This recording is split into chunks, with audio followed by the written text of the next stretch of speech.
I think this reminds me of uh, the W.B. Du Bois talented 10th concept about how in order for black people to do well, you got to have the most talented 10% of black people uplifted and empowered and protected. Yep. Um, would you see that? Would you say that that's this is what you're kind of seeing here? I think that's exactly what's going on here, Darnell. And I think that that's a really important way to think about this because Royson does to me in that piece that he wrote for the Toronto Star, which is like 4,000 words, like 2 full pages of the Sunday newspaper. I have never seen Royson given that much space to write an opinion. But Mm. he goes after me so hard. They use a picture of me. They say people are calling me Judas. I hate the skin that Judas. I'm in. Yeah, oh yeah, these things Hmm. are all in there, right? But Hmm. so how come it's not fair to criticize McLeod because you're tearing down the community, but it's okay to do it to me? Because I'm not in this talented 10th club. I'm not one of the people who we need to protect at all costs. I'm just a throwaway journalist who thinks he's getting too big for himself and thinks he's too important. By the way, I know W.E.B. Du Bois was writing that essay about 100 years ago, a little over 100 years ago. But I want to Hmm. point out that he said black men. He was very, very Yeah. specific that it was men who Yes, were that's part right. of the talented 10th. And I'm That's right. sorry to say that even though it's 2021, there are a lot of people who still think that it's men like Justice McLeod, straight, tall, you know, like conceivably handsome black Christian men who are Yeah. going to lead all the rest of us to, salvation and liberation. And that leaves out a lot of people. It leaves out women. It leaves out trans and non-binary people. It leaves out queer people. It leaves out a lot of black people who are not usually included in these Hmm. conversations and yet are like facing some of the harshest realities of being black.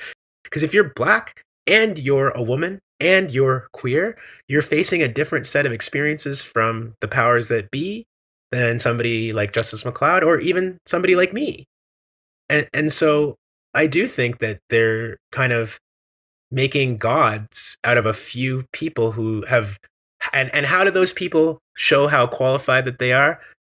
They go into the same state that's hurting black people, the same government systems that are putting us in jail, that are arresting Hmm. us, that are Hmm. separating us from our families through child welfare. And if you rise up in those oppressive colonial systems, that's how we know you're part of the talented 10. I am so sorry. That is not the only and most important way to influence change in the black community. I think that that idea is really old school and it needs to be constantly challenged because that limits who gets to have a voice in our community. Hmm. Hmm. So I guess you're saying that it's good for black people to disagree, not just behind closed doors, but in public. Because we have that saying, don't air out your dirty laundry, because then white people can come after us. Do you know what happens when I don't air out my dirty laundry in my apartment? My apartment starts to stink real something bad. I don't understand that saying. How do you not air out your dirty laundry? You're going to sit around in your own friggin' stench. That's all that's going to happen if you don't air out your laundry. And by the way, that is a central part of Royson James's argument and the argument of a lot of other people who wouldn't even want me to do this podcast because, hey, the white man is listening. And Who, in Joel? fact, Joel or any other person, and they're going to use our disagreements against us. So we shouldn't act like we have disagreement in public. We should just all be together. And I ask myself, do all the other racial groups have that burden as well? Or is it just black people who are not allowed? Like being a human being means you're allowed to have diversity within your group so that Hmm. different black people can actually have different opinions on stuff. It is not really empowering. And I'm going to read the last line, part of the last line of Royson's piece.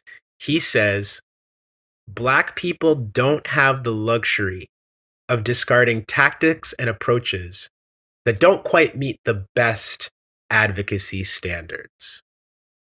So, in other words, Royson is saying we're in such a low position as Black people, we have to take whatever tactics and approaches that Black people want to do.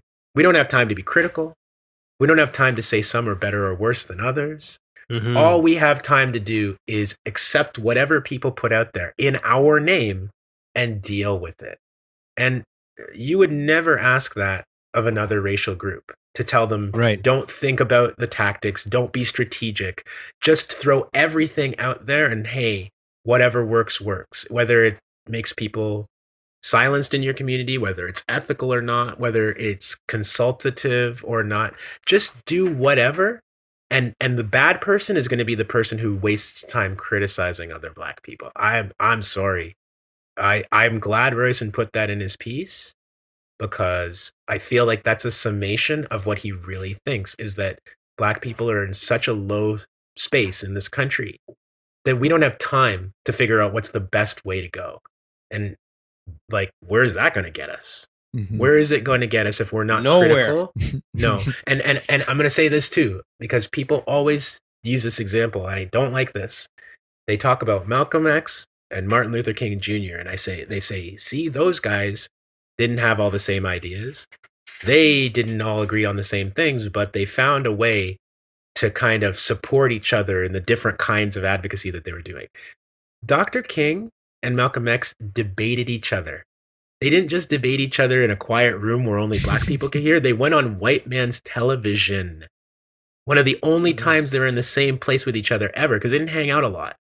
But one of Mhm. the only times that they hung out was to go on national television that was not owned by Black people, to hash out their disagreements, because they believed that that's how we grow as Black people. Mhm. And you know what? They were right. And Royson here he's dead wrong.